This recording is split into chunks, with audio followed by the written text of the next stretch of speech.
Most people watch people do this, and they try to emulate it by just twisting their hand because they don't understand the purpose of this. What they're trying to do is they're trying to emulate what they see someone doing and they think it's good. Why that hand twists is not because you want to make it twist, because that's how the body works.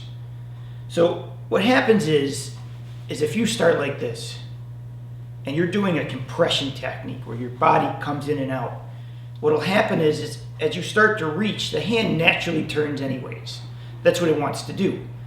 No different than if I was extending this way and my hand wants to extend and open that way. If you relax and feel the body, what will happen is you'll feel the way the hand naturally wants to turn. Problem people have is they do it too early. What they do is they try to twist that fist, they think they're generating force. But the reality is they're hitting wrong because of the kata they do. So everyone always envisions their target on this out here. It's not. You have no power there.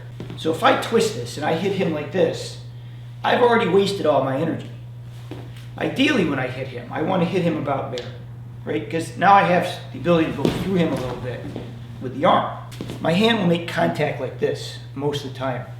But because of the extension, what will happen is it'll do that, right? There'll be like this follow through at the end.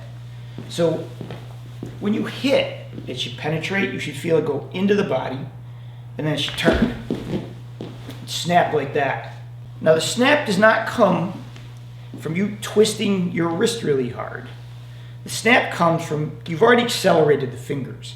You've hit. And right here at this point, because this kind of does this, do you see how this naturally turns the hand anyways? And you'll get this.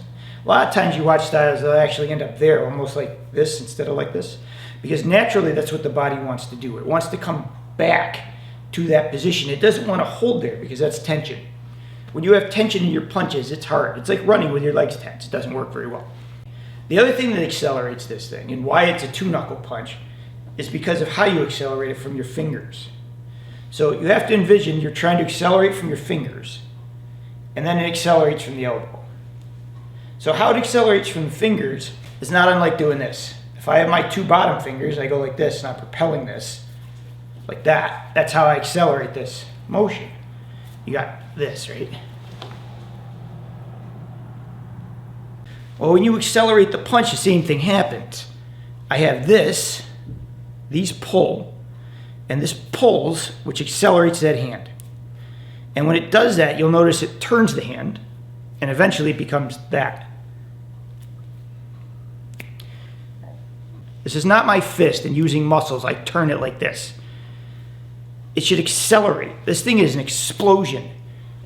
Because there's two ways people generally punch in karate. Either they do drive-through punches, where they hit and they accelerate and they move the guy like this.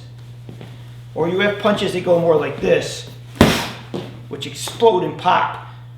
So you have that wave, right, like this. To do that, you have to have your fingers accelerate, and you have to have this do this, and your whole body has to be relaxed. And that relaxation will turn your hand the way it should be. So that being said, when you're doing your forms and you're doing martial arts, don't intentionally turn this thing in positions from muscle that doesn't fit. It should happen naturally. If you force a punch into a position that's incorrect because you're trying to emulate something, it won't line up with your body and detract from your power. So study the body and see naturally how it wants to turn from your body motion. Not because you're trying to do this.